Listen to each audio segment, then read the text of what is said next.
Hi. Morning mga boss. Sobrang init. Doon ako galing sa likod. Sa may mga saging. Malapit sa sagingan. Ayan. Naglinis ako doon. Nagdamo para sa lilipatan natin. Doon sa mga tinanim ko na mga buto. Sumibol na kasi yung iba.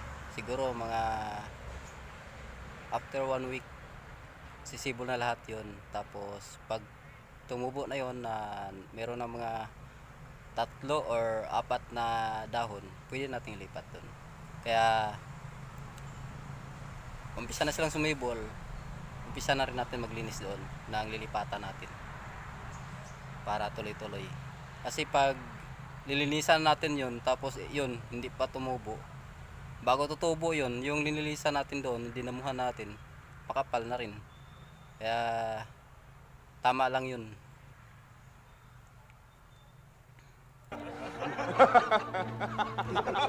Ayun, sumibol na. Pati manok ko na inahin, maitlog na rin, 2. Kahit na walang, oh my God! Walang tawag nun. Sunoy. What? Yan, masanay na kayo guys sa kilay ko. Kilay. Ano yan? Bakit may muskitero?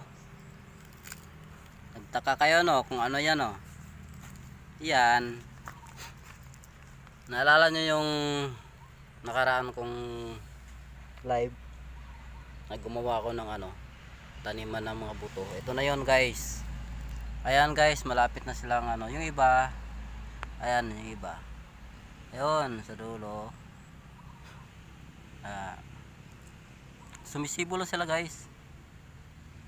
Sumisibol na yan oh. Oh, di ba? Kita nyo? Oh my God! Sumisibol na. Ayan. Ito guys, to?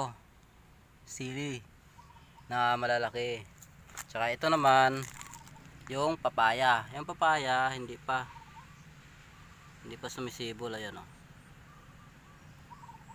Ito sili rin na espada. Ayan. Wala pa, hindi pa sumisibol.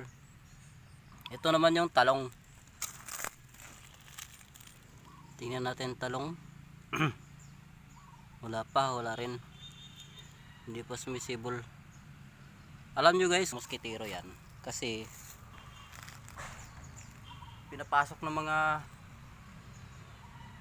palaka. Pinapasok ng palaka.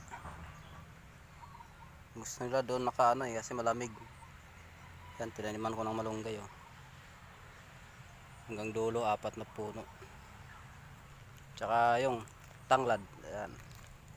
Tapos guys, ito yung nakakatuwa kasi yung manok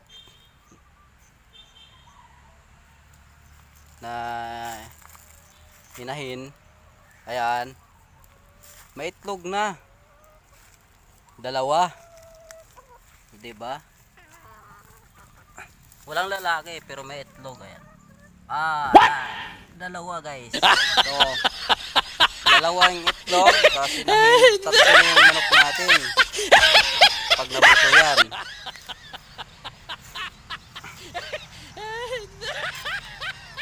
Dadami yan guys, dadami.